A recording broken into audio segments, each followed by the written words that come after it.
Globe বায়োটেকের ব্যানকোভিড ভ্যাকসিনের দাম হতে পারে প্রায় 5,000 টাকা। নিজস্ব চাহিদা মেটানোর পরে রপ্তানি 20 লাখ ডোজ কিনতে এখনই নেপালের সঙ্গে সমঝোতা। নৌযান শ্রমিকদের ধর্মঘটে বন্দরগুলোতে জাহাজ জট, 3 দিনে শুধু জরিমানায় 24 লাখ মার্কিন ডলারের বেশি। নাশকতার ষড়যন্ত্র হিসেবে দেখছেন ব্যবসায়ী নেতারা। এবং রাজধানীর তুরাগে ভুয়া ইউনানি কারখানায় র্যাবের অভিযানে বিপুল পরিমাণ নকল ওষুধ জব্দ, মালিক সহ 4 জনকে বিভিন্ন মেয়াদে কারাদণ্ড, কারখানা সিলগালা।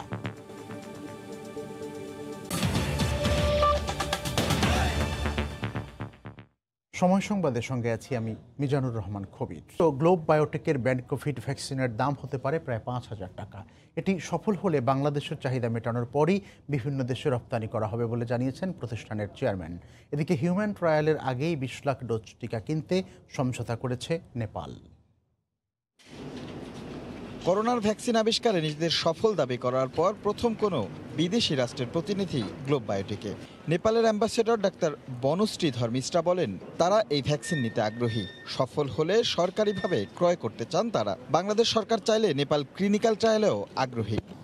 Really very much satisfied that very minutely and without leaving any false technology or any wrongdoings, avoiding all the things and having taken the serious most precautions for this producing this vaccine. Globe জানায়, বাংলাদেশে তৈরি corona vaccine ব্যানকোভিডের 20 lakh dose ক্রয়ের সমঝোতা করেছে নেপালের Anmol pharmaceutical. আগ্রহী আরও বেশ কয়েকটি দেশ। অবশ্যই বাংলাদেশকে স্যাটিসফাইড করে বাইরে দিব। আমার প্রোডাকশন ক্যাপাসিটির বাইরে যদি আমার ডিমান্ড বেশি থাকে, তখন আমি এটাকে অন্য কোম্পানি থেকে বানাই, এটাকে কন্ট্রাক্ট টোল ম্যানুফ্যাকচারিং বলে। তো আমাদের কন্ট্রাক্ট ম্যানুফ্যাকচার আমাদের বাংলাদেশের 4-5টা কোম্পানি আছে অলরেডি। গ্লোব বায়োটেকের প্রধান বলেন, বাংলাদেশকে সন্তুষ্ট করেই রপ্তানি করা হবে ব্যানকোভিড। দামের বিষয়ে চূড়ান্ত সিদ্ধান্ত না হলেও অন্য ভ্যাকসিনের চেয়ে তা তুলনামূলক কম হবে বলে জানান তিনি। ওগুলো থেকে এই ভ্যাকসিনগুলো অনেক অনেক টাইমস নিরাপদটা মানুষ চায়। তো এই ক্ষেত্রে আপনার আমেরিকান ভ্যাকসিন, আমেরিকান মডার্নাটা খুব সম্ভবত $50 না $60 ওরা নির্ধারণ করছে। হয়তো আমাদের হয়তো আরও $20-30 কম হইতে পারে, এইরকম হবে। শিগগিরই মানবদেহে প্রয়োগের অনুমতি চাইতে সিআরও এর মাধ্যমে বিএমআরসিতে আবেদন জমা দিবে গ্লোব বায়োটেক। রাশেদ লিমন, সময় সংবাদ, ঢাকা। আবারও বড় ধরনের ধাক্কা খেল অক্সফোর্ডের ভ্যাকসিন। ব্রাজিলে এক স্বেচ্ছাসেবকের মৃত্যু হওয়ায় সৃষ্টি হয়েছে উদ্বেগ। 19 অক্টোবর পেশায় চিকিৎসক ও স্বেচ্ছাসেবীর মৃত্যু হয়, তবে তার মৃত্যুতে পরীক্ষা বন্ধ করা হচ্ছে না বলে জানিয়েছে ব্রাজিল কর্তৃপক্ষ। অক্সফোর্ড কর্তৃপক্ষ টিকা পরীক্ষা চালিয়ে যাওয়ার কথা জানিয়েছে। করোনার ভ্যাকসিন তৈরিতে দেশে দেশে চলছে প্রতিযোগিতা। এ দৌড়ে এগিয়ে থাকা অক্সফোর্ড অ্যাস্ট্রাজেনেকার ভ্যাকসিন হোঁচট খাচ্ছে বারবার। এর আগে একবার অক্সফোর্ড অ্যাস্ট্রাজেনেকার ভ্যাকসিন গ্রহণ করে এক স্বেচ্ছাসেবকের স্নায়ু সমস্যা দেখা দেয়। সে সময় কিছুদিন স্থগিত ছিল পরীক্ষা নিরীক্ষা, এরপর তা আবারও চালু হয়। এবার ব্রাজিলে এক স্বেচ্ছাসেবকের মৃত্যুর ঘটনায় সৃষ্টি হয়েছে উদ্বেগ। ব্রাজিলের স্বাস্থ্য কর্তৃপক্ষ জানায়, অক্সফোর্ডের কোভিড-19 টিকার ক্লিনিক্যাল পরীক্ষায় অংশ নেয়া 28 বছর বয়সী ওই স্বেচ্ছাসেবক পেশায় একজন ডাক্তার। তিনি করোনা আক্রান্ত রোগীদের সংস্পর্শে আসায় তার মধ্যে করোনার লক্ষণ দেখা দিয়েছিল। তারপরও মৃত্যুর বিষয়টি খতিয়ে দেখা হচ্ছে। তবে স্বেচ্ছাসেবীর মৃত্যুতে পরীক্ষা বন্ধ করা হচ্ছে না বলে জানিয়েছে ব্রাজিল কর্তৃপক্ষ। অক্সফোর্ড কর্তৃপক্ষ টিকা পরীক্ষা চালিয়ে যাওয়ার কথা জানিয়েছে। এছাড়া অক্সফোর্ডের টিকা অনুমোদন পেলে তা কেনার কথাও জানিয়েছে ব্রাজিল। এদিকে চীনা প্রতিষ্ঠান সিনোভ্যাকের ভ্যাকসিন কিনবে না ব্রাজিল সরকার। দেশটির প্রেসিডেন্ট জেইর বলসোনারো কথা জানিয়েছেন। এর আগে মঙ্গলবার ব্রাজিলের স্বাস্থ্যমন্ত্রী বলেছিলেন, দেশটির টিকাদান কর্মসূচিতে যোগ করা হবে সিনোভ্যাকের ভ্যাকসিন। যদি স্বাস্থ্য মন্ত্রণালয় অনুমোদন না দেয়, তবে যে কোনো ভ্যাকসিনই বাতিল করা হবে। অনুমোদন না দিলে কোনো অর্থ খরচ করা হবে না ভ্যাকসিন কেনার পেছনে। করোনায় বেশি বিপর্যস্ত দেশগুলোর মধ্যে ব্রাজিল আছে। দেশটিতে 50 লাখ মানুষ করোনায় আক্রান্ত হয়েছেন, মারা গেছেন 1,55,000-এর বেশি। হাফসাতুন্নেসা, সময় সংবাদ। সিলেট মেট্রোপলিটন পুলিশ কমিশনার গোলাম কিবরিয়াকে বদলি করা হয়েছে। তার জায়গায় স্পেশাল প্রোটেকশন ব্যাটালিয়ন SPBN-এর উপপুলিশ মহাপরিদর্শক নিসারুল আরিফকে স্থলাভিষিক্ত করা হয়েছে। আর SMP কমিশনারকে SPBN-এর উপপুলিশ মহাপরিদর্শক হিসেবে বদলি করা হয়েছে। পুলিশ সদর দপ্তর থেকে প্রকাশিত বিজ্ঞপ্তিতে এসএমপি কমিশনার সহ পুলিশ বিভাগের ১৯ কর্মকর্তাকে বদলির নির্দেশ দেওয়া হয়। গত ১১ই অক্টোবর সিলেটের বন্দরবাজার পুলিশ ফাঁড়িতে নির্যাতনে রায়হান নিহতের ঘটনার সঙ্গে জড়িত ইনচার্জ আকবর হোসেন ভূঁইয়া পালিয়ে যায়। আকবরের পালিয়ে যাওয়াকে এসএমপির কর্মকর্তাদের ব্যর্থতা মনে করছেন রায়হানের পরিবার।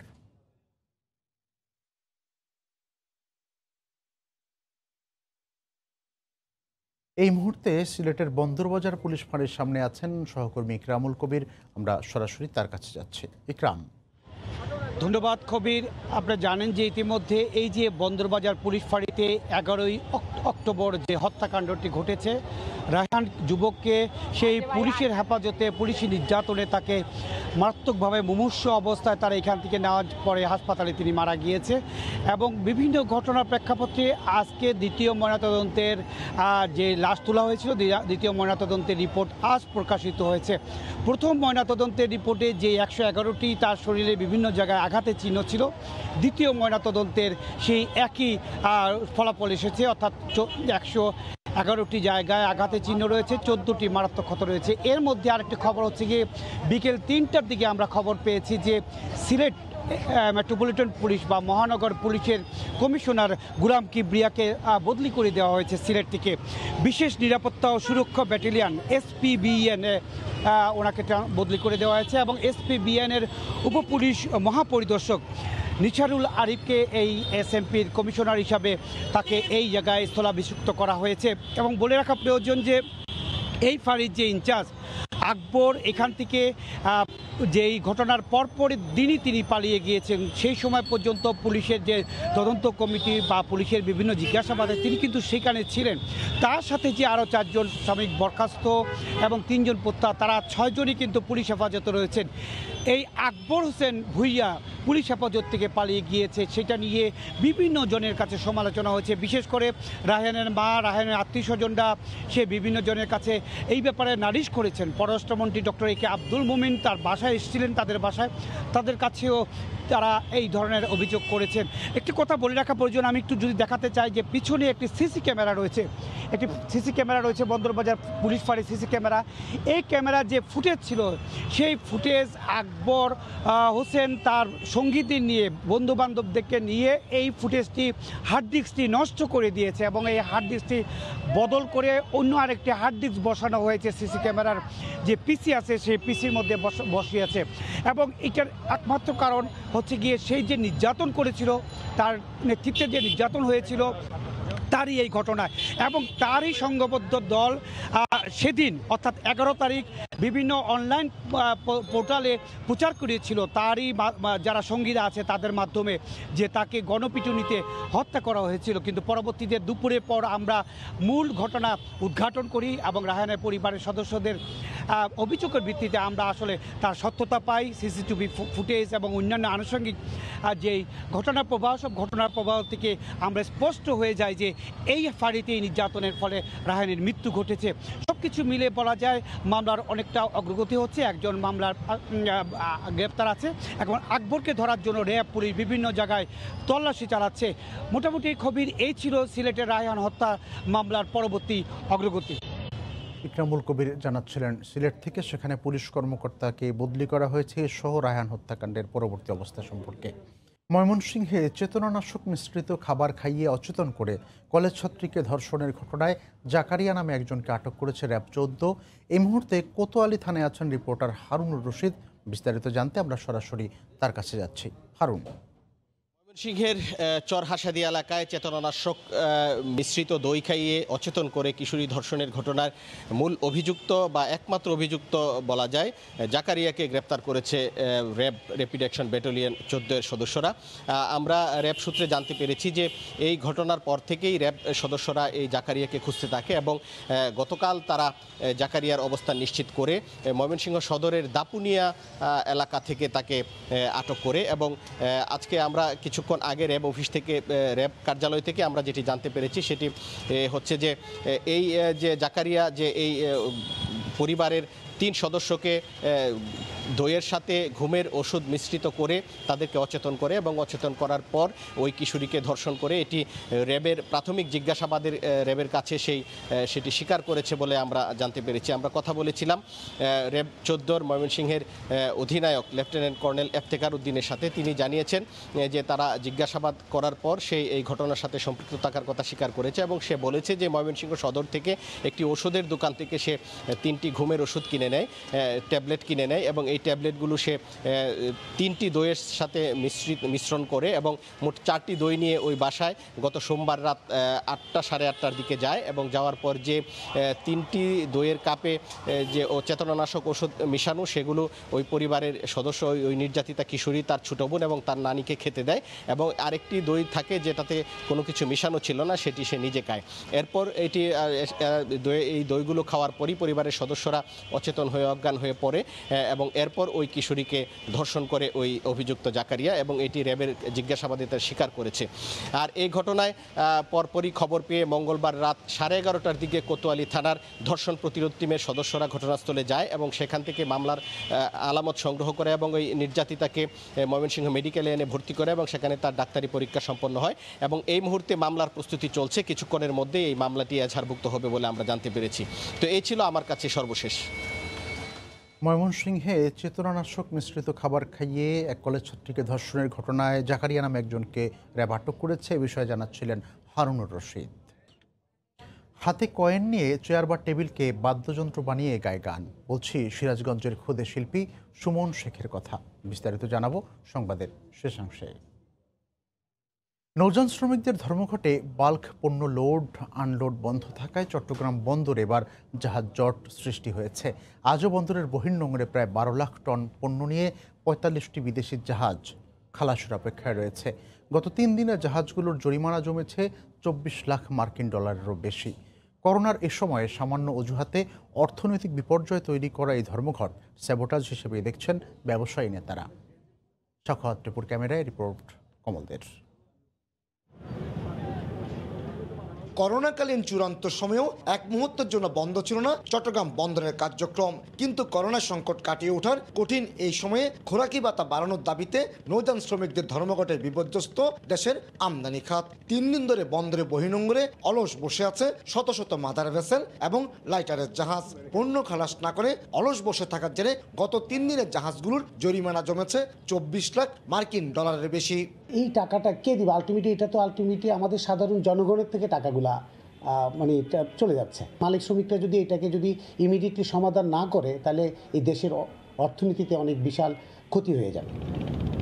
নৌযান মালিক শ্রমিকদের দ্বন্দ্বে অর্থনৈতিক কর্মকাণ্ডে স্থবিরতা নেমে আসায় সংকটে পড়েছেন আমদানিকারক সহ ব্যবসায়ীরা। সংকট নিরসনে দীর্ঘসূত্রী থেকে স্যাবোটাজ হিসেবেই দেখছেন তারা। এই করোনাকালীন সময়ে মানুষ যখন জীবন এবং জীবিকার যুদ্ধে মানুষ লিপ্ত, তখন কেন এরকম একটা স্ট্রাইক সরকারকে বেকায়দায় ফেলার জন্য কোনো সাপোর্ট কেন, এটা দেখা দরকার। যে সমস্ত মালামাল এখন ইন্ডাস্ট্রিয়াল র মেটেরিয়ালস, ভোগ্যপণ্য, খাদ্যশস্য যা আছে, এই সমস্ত যদি সাপ্লাই ডেলিভারি নিতে না পারে তাহলে সাপ্লাই সেন্টার একটা নেগেটিভ ইম্প্যাক্ট করবে। দুপক্ষই অনড় থাকায় ধর্মঘট থেকে সরে আসার আহ্বান ওয়াটার ট্রান্সপোর্ট সেলের। এই যে তারা যে অনৈতিক কাজটা করতেছে সেই কাজটা থেকে বেরিয়ে এসে তারা মালিকদের সাথে আলাপ আলোচনা করে এবং তাদের যে এই দাবি দাওয়াগুলো আছে সেটা যৌথভাবে সমাধানের জন্য একটা প্রচেষ্টা চালানো উচিত। খোরাকি ভাতা বাড়ানো সহ নানা দাবি নিয়ে সোমবার সন্ধ্যা থেকে ধর্মঘট পালন করছেন নৌযান শ্রমিকেরা। এর ফলে বন্দরের বহির্নোঙর সহ নদী বন্দর এবং ঘাটে পণ্য লোড আনলোড বন্ধ রয়েছে। কমল দে, সময় সংবাদ, চট্টগ্রাম। আজকের মধ্যে মালিক শ্রমিকদের সমন্বয় করে নৌ ধর্মঘট সমাধানের চেষ্টা করা হবে বলে জানিয়েছেন নৌ পরিবহন প্রতিমন্ত্রী খালিদ মাহমুদ চৌধুরী। দুপুরে সচিবালয়ে নিজ কার্যালয়ে সাংবাদিকদের তিনি কথা বলেন। প্রতিমন্ত্রী বলেন, শ্রমিকরা অধিকার আদায়ের জন্য ধর্মঘট করছে, সব দিক বিবেচনা করে সেটি কিভাবে সমাধান করা যায় সেই বিষয়টি দেখা হচ্ছে। নৌ শ্রমিকরা যে দাবিটা করেছে তাদের মূল দাবিটা হচ্ছে খোরাকি ভাতা। এটা অবশ্যই এটা তাদের ন্যায্য দাবি। মালিকদেরকে আমরাও আমাদের মন্ত্রণালয়ের পক্ষ থেকে, আমাদের নৌ অধিদপ্তর এবং বিএডব্লিউটি এর পক্ষ থেকে আমরাও তাদের সঙ্গে আলোচনা করছি এবং আলোচনায় এখন পর্যন্ত চলমান আছে। আশা করি এটা আজকের মধ্যে এটা সমাধান হয়ে যাবে। নৌযান শ্রমিকদের ধর্মঘটের খবর জানাতে এই মুহূর্তে চট্টগ্রামের সদরঘাটে আছেন রিপোর্টার কমল দে। আমরা সরাসরি তার কাছে যাচ্ছি। কমল, ধন্যবাদ কবির। সহজ ভাষায় বললে যেটি হয়, গত 3 দিনে নৌযান শ্রমিকদের ধর্মঘটে অর্থনৈতিক এবং আমদানি খাতে যে আর্থিক ক্ষতি হয়েছে তার তুলনায় শ্রমিকরা যে টাকা দাবি করছে সেটা কিন্তু একেবারে নগণ্য। আজকে পর্যন্ত চট্টগ্রাম বন্দরে বহির্নোঙরে কিন্তু 12 লাখ টন মেট্রিক টন পণ্য নিয়ে 45টি বিদেশি জাহাজ অবস্থান করছে। গত 3 দিন ধরে তারা অবস্থান করছে এবং একটি বিদেশি জাহাজ যদি বন্দরে নির্ধারিত সময় বাইরে অবস্থান করে তাহলে তাকে কিন্তু প্রতিদিন 10 থেকে 15,000 মার্কিন ডলার জরিমানা গুনতে হবে। সেরকম 35টি জাহাজ কিন্তু পণ্য নিয়ে গত 3 দিন ধরে বন্দর বহির্নোঙরে অপেক্ষা করছে। এবার বলে আমি যে লাইটারের জাহাজ 305টি লাইটারের জাহাজ অর্থাৎ সোমবার রাতে গিয়ে কিন্তু তারা অবস্থান নিয়েছিল মাদার ভেসেল থেকে পণ্য খালাস করার জন্য, তারাও কিন্তু বহির্নোঙরে আটকে রয়েছে। এবং অপরদিকে প্রায় বেশ কয়েক কিছু পরিমাণ মালামাল নিয়ে কিন্তু আরও অন্তত 300-এর বেশি লাইটারের জাহাজ গত 3 দিন ধরে অপেক্ষা করছে চট্টগ্রাম বন্দরের পার্শ্ববর্তী যে 17টি ঘাট রয়েছে সে ঘাট, পাশাপাশি অন্যান্য নদী বন্দরগুলিতে সব জায়গায় কিন্তু একটা অচল অবস্থার সৃষ্টি হয়েছে। এই ধর্মঘট যদি দীর্ঘস্থায়ী হবে, আরও কয়েকদিন যদি চলে, তাহলে কিন্তু বাজারে বেশ কিছু সংকট দেখা দিবে, বিশেষ করে শিল্পের কাঁচামাল সংকট দেখা দিবে। আপনি জানেন কিন্তু এখন উন্নয়নশীল দেশ, বেশ কিছু উন্নয়ন কর্মকাণ্ড চলছে। সিমেন্টের যে কাঁচামাল ক্লিংকারটি আসে সেটা কিন্তু বহির্নোঙরে খালাস হয়। এবং যদি বলেন যে গম এবং সব ভোগ্যপণ্য, আর বেশ কিছু ভোগ্যপণ্য কিন্তু খালাস হয় বহির্নোঙরে, সে খালাস 3 দিন ধরে বন্ধ রয়েছে। অর্থাৎ লাইটারের যে নৌযান শ্রমিকদের যে ধর্মঘট, সেই ধর্মঘটের দুই পক্ষে কিন্তু এখন অনড় অবস্থানে রয়েছে। এই ক্ষেত্রে ব্যবসায়ীরা বলছেন এটি স্যাবোটাজ কিনা সেটা একটা অনুসন্ধান করা উচিত, কারণ তাদের একটা তারা বলছে, ব্যবসায়ী নেতারা বলছেন আমাদের কাছে যেটা জানিয়েছেন, গত বছর এইভাবে ধর্মঘট হয়েছিল, সেই ধর্মঘটের প্রেক্ষিতে যে চুক্তি হয়েছিল সে চুক্তির মেয়াদ থাকবে 2021 সাল পর্যন্ত। 2021 সালের চুক্তির মেয়াদ পূর্ণ হওয়ার আগেই কেন তারা আবার ধর্মঘটে গেলে, কেন তারা আবার পুরো আমদানি খাতকে বিপর্যয় নামিয়ে আনলো, সেটা কিন্তু অনুসন্ধান করার কথা বলছেন ব্যবসায়ী নেতারা। এবং চেম্বার সভাপতি আমাকে যদি বলেছিল একটু স্যাবোটাজ কিনা, যেহেতু করোনাকালীন সময়ে চট্টগ্রাম বন্দর 1 মিনিটের জন্য বন্ধ ছিল না, তাহলে এই করোনাকালীন সংকট কাটিয়ে ওঠার সময় যখন অর্থনীতি আবার সংগঠিত হচ্ছে ঠিক তখনই কিন্তু কেন এই ধর্মঘট ডেকে আমদানি খাতকে বিপর্যস্ত করা হচ্ছে, সে বিষয়টি অনুসন্ধান করতে বলছেন ব্যবসায়ী নেতারা। আমরা আজকে বেশ কিছু ব্যবসায়ীর সাথে কথা বলছি, তাদেরই এক দাবি, যদি এই ধর্মঘট যদি দ্রুত প্রত্যাহার না হয়, ধর্মঘট যদি সরে না আসে, তাহলে দেশের আমদানি খাত বড় ধরনের বিপর্যয়ের কবলে পড়বে। চট্টগ্রাম বন্দর জাহাজ জট এমনি সৃষ্টি হয়েছে, ইতিমধ্যে 45টি জাহাজ অত্যধিক মাল খালাসের জন্য পণ্য খালাসের জন্য প্রস্তুত ছিল, আরও বেশ কিছু জাহাজ কিন্তু পণ্য খালাসের লাইন ধরে আছে, সেগুলি কিন্তু দীর্ঘায়িত হবে এবং যে তাদের যে ক্ষতির পরিমাণ, যে তাদের যে জরিমানার পরিমাণ সেটি বাড়বে, কারণ একটি জাহাজ একদিন অপেক্ষা করা মানে 10 থেকে 15,000 মার্কিন ডলার জরিমানা গোনা। তো এখন পর্যন্ত আমার কাছে ছিল নৌযান শ্রমিকদের ধর্মঘটের কারণে দেশের আমদানি খাত যে বিপর্যয়ের মুখে পড়েছে এবং একই সাথে সেটি স্যাবোটাজ কিনা ব্যবসায়ী নেতারা যদি অনুসন্ধান করতে বলছেন তার সর্বশেষ। কমল দে জানাচ্ছিলেন চট্টগ্রাম থেকে নৌ ধর্মঘটের খবর। তুরাগের বামনাট্টেক এলাকায় একটি নকল ইউনানি ওষুধ কারখানা সিলগালা করে দিয়েছে র্যাবের ভ্রাম্যমাণ আদালত। একই সঙ্গে কোম্পানিটির ব্যবস্থাপনা পরিচালককে 1 বছর ও অপর 3 কর্মকর্তাকে বিভিন্ন মেয়াদে কারাদণ্ড দেওয়া হয়েছে। র্যাব জানায়, তুরাগ থানার বামনাট্টেক এলাকায় কারখানা স্থাপন করে দীর্ঘদিন ধরে নকল যৌনবর্ধক ওষুধ উৎপাদন করে আসছিল ন্যাচারাল রিসার্চ ল্যাবরেটরিজ নামের ইউনানি ওষুধ কোম্পানিটি। এর আগে গোয়েন্দা সংস্থার লোকজন কারখানা পরিচালনার লাইসেন্স দেখতে চাইলে কোম্পানির মালিক সবকিছু উপস্থাপন করে। পরে ওষুধ প্রশাসনে যোগাযোগ করে গোয়েন্দারা জানতে পারেন ওই কোম্পানির দেখানো সব নথিপত্রই ভুয়া। এরপর র্যাবের নির্বাহী ম্যাজিস্ট্রেট মোহাম্মদ আক্তারুজ্জামানের নেতৃত্বে বৃহস্পতিবার অভিযান পরিচালনা করা হয় ওই কারখানায়। অভিযানে বিপুল পরিমাণ নকল ওষুধ ও ওষুধ তৈরির সরঞ্জাম জব্দ করা হয়।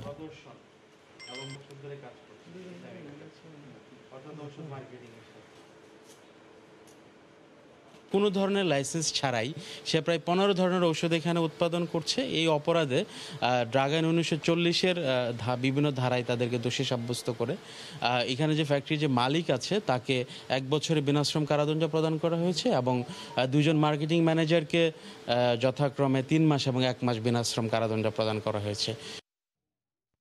প্রধানমন্ত্রী শেখ হাসিনা বলেছেন, সড়কের নিরাপত্তায় সবাইকে নাগরিক সচেতনতা তৈরি করতে হবে। একই সঙ্গে মহাসড়কে চালকরা মাদকাসক্ত কিনা তার জন্য ডোপ টেস্টের ব্যবস্থার তাগিদ দিয়েছেন প্রধানমন্ত্রী। সকালে জাতীয় নিরাপদ সড়ক দিবসের উদ্বোধনী অনুষ্ঠানে তিনি একথা বলেন। সরকার প্রধান বলেন, আওয়ামী লীগ সরকার জনগণের সুবিধার জন্য সম্পদ গড়ে আর বিএনপি তা ধ্বংস করে।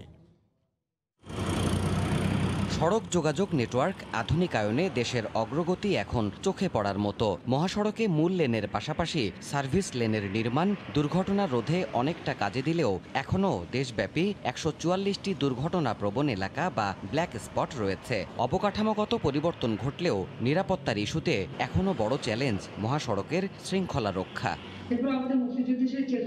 জাতীয় নিরাপদ সড়ক দিবসের অনুষ্ঠানে এই বিষয়গুলিই জোরে সোরে উঠে এসেছে দেশের নীতি নির্ধারকদের বক্তব্যে। বৃহস্পতিবার সকালে ভার্চুয়াল পরিসরে গণভবন থেকে এবছর দিবসটি উদ্বোধন করেন প্রধানমন্ত্রী শেখ হাসিনা। নাগরিক সচেতনতা আমাদের খুব বেশি প্রয়োজন। সড়ক ও যোগাযোগ নেটওয়ার্কের উন্নয়নে আওয়ামী লীগের বিভিন্ন পদক্ষেপ তুলে ধরে বক্তব্য রাখেন সরকার প্রধান। তিনি জানান, প্রতিহিংসার রাজনীতিতে রাষ্ট্রের সম্পদ ধ্বংস করে উন্নয়ন থামানোর চেষ্টা করেছিল বিএনপি। তাদের অগ্নিসন্ত্রাসের কারণে প্রায় ৬০০ বিআরটিসি বাস, প্রায় ৩,০০০-৩,৫০০ গাড়ি তারা পুড়িয়ে দিয়েছিল। আমরা কষ্ট করে কিনে নিয়ে আসি মানুষের সুবিধার জন্য, আর তারা ধ্বংস করে আন্দোলনের জন্য। সড়কগুলোর নিরাপত্তায় কিছু জায়গায় নকশা পরিবর্তন করা হচ্ছে জানিয়ে শেখ হাসিনা বলেন, প্রত্যেক চালককে পরীক্ষা করা হবে তারা মাদকাসক্ত কিনা। যারা গাড়ি চালাচ্ছে তারা মাদক সেবন করে কিনা তাদের ডোপ পরীক্ষা করা দরকার এবং মাদক সেবন করে কিনা পরীক্ষা করা দরকার। প্রত্যেকটা ড্রাইভারে এই পরীক্ষাটা একান্তভাবে অপরিহার্য। এখন বাংলাদেশ ডিজিটাল বাংলাদেশ, কেউ যদি স্পিড ক্রস করে সাথে সাথে তার ফাইন হবে।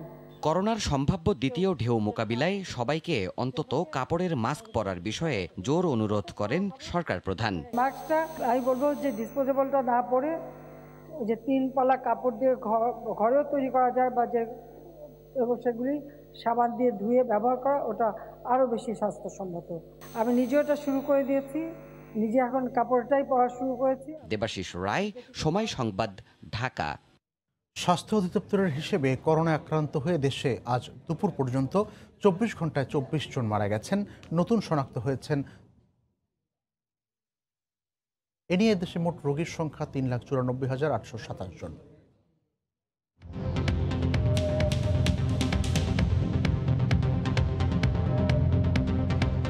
দেশে একদিনে নমুনা পরীক্ষা করা হয়েছে 14,958 জনের। এ পর্যন্ত মোট নমুনা পরীক্ষা হয়েছে 22,21,369 জনের। 24 ঘন্টায় নতুন করে 1,696 জনের দেহে করোনা শনাক্ত হয়েছে। এ নিয়ে মোট আক্রান্ত 3,94,827 জন। 24 ঘন্টায় মারা গেছেন 24 জন। এ পর্যন্ত করোনা আক্রান্ত হয়ে মারা গেলেন 5,747 জন। করোনা থেকে 24 ঘন্টায় সুস্থ হয়েছেন 1,687 জন। এ পর্যন্ত সুস্থ হয়েছেন 3,10,532 জন।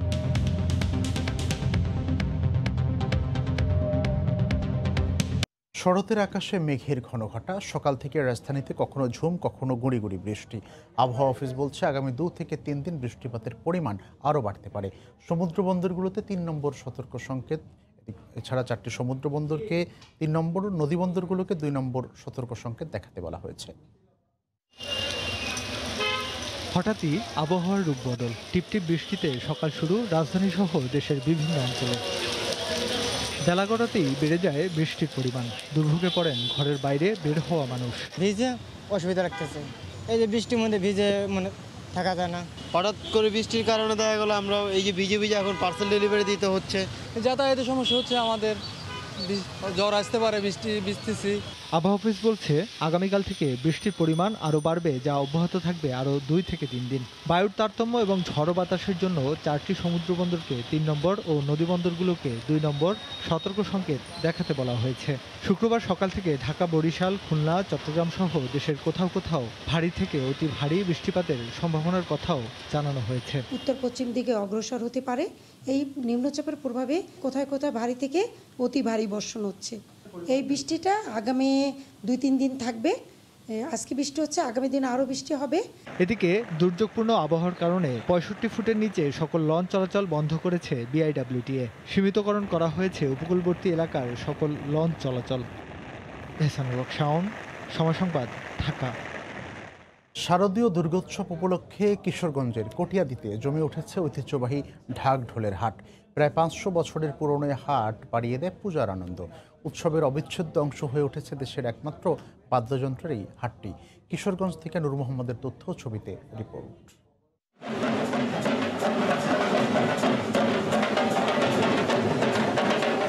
বাদ্য বাদ্যযন্ত্রের হাট কিশোরগঞ্জের কটিয়াদি। দুর্গাপূজা দোরগোড়ায় আসলেই বাদ্যযন্ত্রের তালে মুখর হয়ে ওঠে হাটটি। মণ্ডপে মণ্ডপে নাচ, গান, আরতি আর দেবী বন্দনা দুর্গাপূজার প্রধান অনুষঙ্গ। উৎসব পার্বণে বাদ্যযন্ত্রের বিকল্প নেই, আর ঢাক ঢোল ছাড়া দুর্গাপূজা ভাবাই যায় না। বাদ্যযন্ত্রের এই হাট জানান দেয় দেবী দুর্গার আগমন। দেশের নানা প্রান্ত থেকে আসা যন্ত্রীরা নেচে গেয়ে আর যন্ত্র বাজিয়ে আকৃষ্ট করেন ক্রেতাদের। যন্ত্রীরা জানান, হাটে বাদ্যযন্ত্রের বিক্রি হচ্ছে ভালো। হাটে একই সাথে যন্ত্রী সহ ঢাক, ঢোল, বাঁশি ও ছোট বড় ব্যান্ড দলও ভাড়া দেয়া হয়। পছন্দের বাদ্যটি পেয়ে খুশি ক্রেতারাও। এখন তো বাজারের প্রথম ঢাকের দাম বেশি চাইতেছে। ঢাক তো উঠছে তো অনেক প্রচুর, কিন্তু দামটা বেশি লাগছে, কিন্তু কিনতে পারতেছি না আর কি। এখানে বিভিন্ন ডিস্ট্রিক্টে যারা বাদক ওরা আছে, যারা পুজুরি, ওনারা এখান থেকে ওগুলো নিয়ে যায়। জনশ্রুতি আছে 500 বছর আগে রাজা নবরঙ্গ রায় কটিয়াদির চারিপাড়ায় তার রাজপ্রাসাদে প্রথম দুর্গাপূজার আয়োজন করেন। রাজবাড়ির পূজায় ঢাক, ঢোল, বাঁশি সহ অংশ নিতে খবর পাঠানো হয় বিক্রমপুর পরগনায় যন্ত্রীদের কাছে। সেই থেকে চলছে কটিয়াদি পুরান বাজারের এই হাট। কমিটির মাধ্যমে আমরা ডাকের বাজার পরিচালনা করি। যদি কোনো ডাকি অসুস্থ হয় বা কোনো রকম বায়নাপত্র হয়, তাদের সার্বিক সহযোগিতা আমাদের কমিটি থেকে করা হয়। মঙ্গলবার থেকে শুরু হওয়া দেশের একমাত্র বাদ্যযন্ত্রের এই হাট শেষ হবে বৃহস্পতিবার রাতে। সময় সংবাদ, কিশোরগঞ্জ। টাঙ্গাইলে যমুনা নদীর তীরে ভোরেই জমে ওঠে মাছের পাইকারি বাজার। রাতভর জেলেদের জালে ধরা পড়া বিভিন্ন প্রজাতির মাছ বিক্রি হয় এই বাজারে। টাঙ্গাইল থেকে কাদের তালুকদারের তথ্য, রাশেদ খানের ছবি নিয়ে রিপোর্ট। প্রতিদিনই ভোরের আলো ফোটার সাথে সাথে শত শত ক্রেতা মাছ কিনতে ছুটে আসেন টাঙ্গাইলের যমুনা নদীর তীরে গোবিন্দাসী মাছ বাজারে। জেলেরাও সারা রাত নদীতে মাছ ধরে ছুটে আসেন নৌকা নিয়ে। জেলেদের নৌকা ঘাটে ভিড়লেই শুরু হয় দরদামের হাঁকডাক। যে দাম বেশি বলবে সেই নিতে পারবে পছন্দের মাছ। মাছের সরবরাহ অনেক বেশি থাকায় দাম অনেকটাই কম। এখানে বোয়াল, চিতল, চিংড়ি সহ ছোট বড় সব ধরনের নদীর মাছ ওঠে। তাজা মাছ নদীর থেকে ধরে আনলো, কিনতে খুব আনন্দ লাগে। সীমিত মূল্যে খুব মাছ খুব সুস্বাদু শুনছি, এজন্য মাছ কেনার জন্য আসছি এখানে। ব্যবসায়ীরা জানান, অন্যান্য সময়ের তুলনায় অনেক বেশি মাছ বাজারে সরবরাহ হচ্ছে। আর বোয়াল, চিংড়ি, ইঠা এগুলা মাছের মোটামুটি এখন দাম কমে আছে। অনেক দূর থেকে আসে লোকজন, আসে মাছ, সব মাছই পান যায় কম বেশি। মাছ ব্যবসায়ী সমিতির সভাপতি জানান, দীর্ঘদিনের পুরনো এই মাছের বাজারটি আস্তে আস্তে নদী গর্ভে বিলীন হয়ে যাচ্ছে। এ ব্যাপারে প্রয়োজনীয় ব্যবস্থা নেওয়ার দাবি জানান তিনি। বাজার অনেকটা ভাঙে যাওয়ার কারণে আমাদের রাস্তার উপর বাজার করতে হইতেছে। এটা সরকার এবং প্রশাসন যদি একটা ব্যবস্থা নেয় যে আমাদেরকে স্থায়ী একটা বাজার করে দেওয়ার জন্য, তাহলে আমাদের জন্য আর কি সুবিধা হয়। শতাধিক জেলে বিভিন্ন জায়গা থেকে মাছ নিয়ে এই বাজারে বিক্রি করতে আসেন। প্রতিদিন প্রায় 10 থেকে 15 লাখ টাকার মাছ বেচাকেনা হয় এখানে। সময় সংবাদ, টাঙ্গাইল। টিসিবি ট্রাকে আগের 4টি নিত্যপণ্যের সঙ্গে নতুন করে আলু বিক্রি হওয়ায় ক্রেতাদের ভিড় আরও বেড়েছে। কম দামে প্রয়োজনীয় খাদ্যপণ্য কিনতে পেরে সন্তুষ্ট নিম্ন আয়ের মানুষ। টিসিবি নিবন্ধিত ডিলারদের মাধ্যমে রাজধানীর 80টি পয়েন্টের ট্রাকে নিত্যপণ্য বিক্রি করা হয়। 50 টাকা কেজি দরে চিনি, মসুর ডাল 30 টাকা মসুর ডাল, 30 টাকায় পেঁয়াজ আর 80 টাকা লিটার সয়াবিনের সঙ্গে বুধবার থেকে 25 টাকা কেজিতে আলুও বিক্রি করতে শুরু করেছে টিসিবি। ঊর্ধ্বমুখী আলুর বাজার নিয়ন্ত্রণে প্রতিটি ট্রাকে 300 কেজি আলু বিক্রি করা হচ্ছে। বাজারের চেয়ে কম মূল্যে টিসিবির পণ্য কিনতে এবং রাজধানীর বিভিন্ন এলাকায় হুমড়ি খেয়ে পড়েন ক্রেতারা। ডিলাররা বলছেন, চাহিদার তুলনায় টিসিবি থেকে কম পণ্য পাচ্ছেন তারা।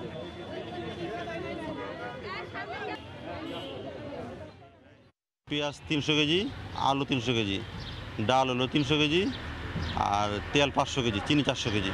তাই এখন ব্যাপক চাহিদা, কিন্তু আমরা মাল কম পাচ্ছি, সে তুলনায় গ্রাহক ফিরে যাচ্ছে প্রতিদিন। চট্টগ্রামের হালদা নদী থেকে মিরসরাই বঙ্গবন্ধু শিল্পনগরীতে দৈনিক 14 কোটি লিটার পানির সরবরাহ নিয়ে সৃষ্টি হয়েছে নতুন জটিলতা। ওয়াসার প্রকল্পটি বাস্তবায়িত হলে হালদা নদী পুরোপুরি ধ্বংস হয়ে যাবে বলে আশঙ্কা গবেষকদের। মোহরা ও মদুনাঘাট পানি সরবরাহ প্রকল্পের আওতায় প্রতিদিন হালদা নদী থেকে উত্তোলন করা হয় 18 কোটি লিটার পানি, যা চট্টগ্রাম নগরীতে সরবরাহ করা হয়। এদিকে মিরসরাই বঙ্গবন্ধু শিল্পনগরীতে পানি সরবরাহ দিতে আরও একটি নতুন প্রকল্প হাতে নিয়েছে ওয়াসা, যার মাধ্যমে দৈনিক 14 কোটি লিটার পানি তুলে সরবরাহ করা হবে এই প্রকল্পে। এই 32 কোটি লিটার পানি উত্তোলন করা হলে হালদা নদীর জীববৈচিত্র্য, ডলফিনের বিচরণ ও রুই জাতীয় মাছের প্রজননের ক্ষেত্র পুরোপুরি ধ্বংস হয়ে হালদা নদীর মৃত্যু ডেকে আনবে বলে আশঙ্কা হালদা বিশেষজ্ঞদের।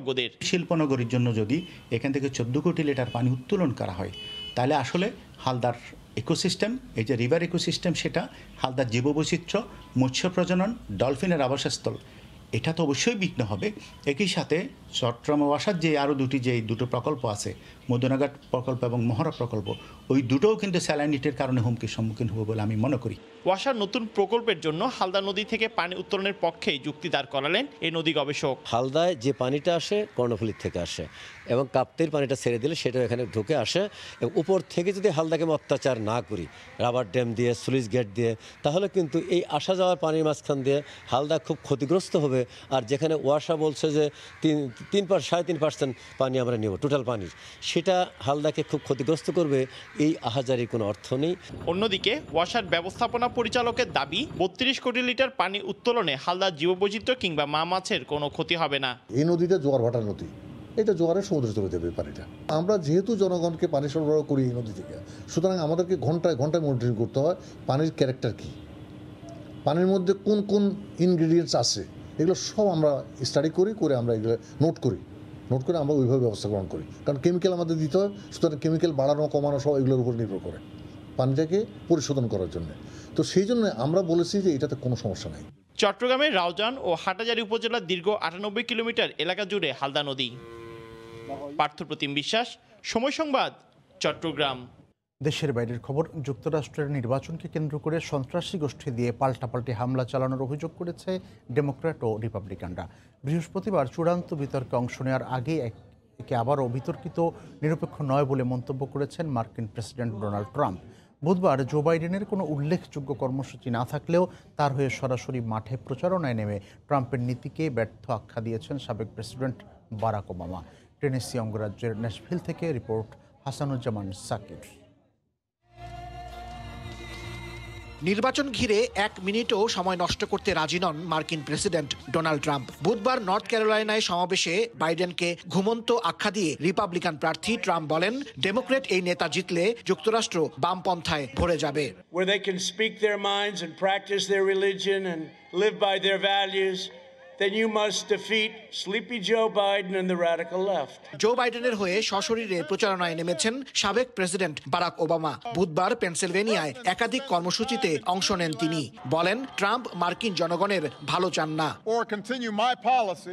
আপনারা আমাকে 2বার পেনসিলভেনিয়া থেকে জিতিয়েছেন। আজ আমি আমার দলের 2 যোগ্য প্রার্থী বাইডেন ও কমলা হ্যারিসের জন্য আপনাদের রায় চাইতে এসেছি।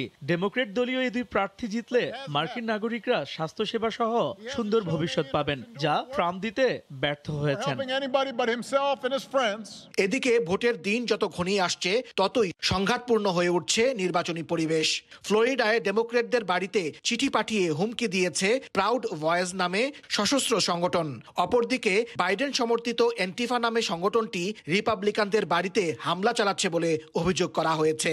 এসবের মধ্যে স্থানীয় সময় বৃহস্পতিবার রাত 8টায় এবং বাংলাদেশ সময় শুক্রবার সকাল 7টায় অনুষ্ঠিত হতে যাচ্ছে চূড়ান্ত ও সর্বশেষ বিতর্ক। 2 প্রেসিডেন্ট প্রার্থী এই বিতর্কে অংশ নেবেন।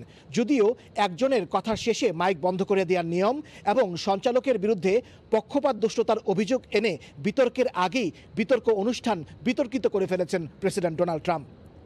Hasanuzzaman Saki, Somoy Sangbad, Nashville, Tennessee.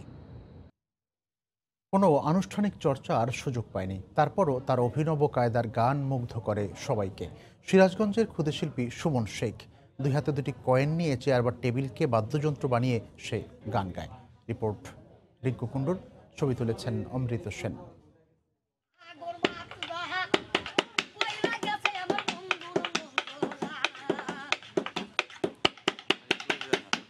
বয়স মাত্র 10 বছর, নেশা তার গান, কখনো পায়নি প্রাতিষ্ঠানিক চর্চার সুযোগ। হাতই তার বাদ্যযন্ত্র, 2 হাতে 2টি কয়েন, তাতেই তার গলায় সুরের মুগ্ধতা ছড়ায়। লোক সমাগম দেখলে চেয়ার বা একটা টেবিলে বসে শুরু করে গানের চর্চা।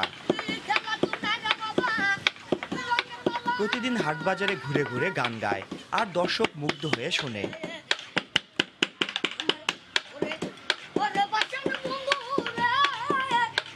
অনেকে খুশি হয়ে টাকা দিয়ে সহায়তা করে, সেই টাকা তুলে দেয় পরিবারের হাতে। নাম তার সুমন শেখ, সিরাজগঞ্জের সদর উপজেলার শালবিটা গ্রামের দরিদ্র কৃষক আলামিন শেখের পুত্র। এলাকাবাসী জানায়, ছোট থেকে সুমনের গানের প্রতি ছিল বাড়তি আগ্রহ। যেখানে গান বাজনা হতো সেখানে সে ছুটে যেত। এভাবে নিজে নিজে সে গান গাইতে শুরু করে। গানের প্রতি ওর খুব আকর্ষণ, গান শুনলে ও যেখানে গান বাজে সেখানেই চলে যায়। সে ছোটবেলা থেকে গান গায়, অনেক এলাকায় যায়, ঘোরাফেরা করে। যেখানে গান গায় লোকজন মানে অনেকগুলো লোকই জড়ো হয়, মানে ভালোবাসে এবং টাকা পয়সাও দেয়। টেবুল চেয়ার যেগুলো যা পায় তাই বেড়ে বুড়া এখন যে একটা আল্লাহ মাপায় তাই নিয়ে খায়। সুমনের প্রতিভা বিকাশে সকলের সহযোগিতা চেয়েছেন তার স্বজনেরা। যদি একটু রাষ্ট্রীয়ভাবে বা সরকারের কোনো সুবিধা পেত তো আমার মনে হয় একটু ভবিষ্যতে আগাতে পারত। ক্ষুদিরাই শিল্পী সুমন শেখ শালবিটা গ্রামে একটি এনজিও দ্বারা পরিচালিত স্কুলের ৩য় শ্রেণীর ছাত্র। রিঙ্কু কুণ্ডু, সময় সংবাদ, সিরাজগঞ্জ। এ পর্যায়ে শীর্ষ সংবাদ জানিয়ে দিচ্ছি আরেকবার। দেশীয় গ্লোবের ব্যানকোভিড ভ্যাকসিনের দাম হতে পারে প্রায় ৫,০০০ টাকা। নিজস্ব চাহিদা মেটানোর পরে রপ্তানি, ২০ লাখ ডোজ কিন্তু এখনই নেপালের সমঝোতা। এবং নৌযান শ্রমিকদের ধর্মঘটে বন্দরগুলোতে জাহাজ জট, ৩ দিনে শুধু জরিমানাই ২৪ লাখ মার্কিন ডলারের বেশি। নাশকতার ষড়যন্ত্র হিসেবে দেখছেন ব্যবসায়ী নেতারা। এই ছিল এখনকার মতো, সঙ্গে থাকুন সময়।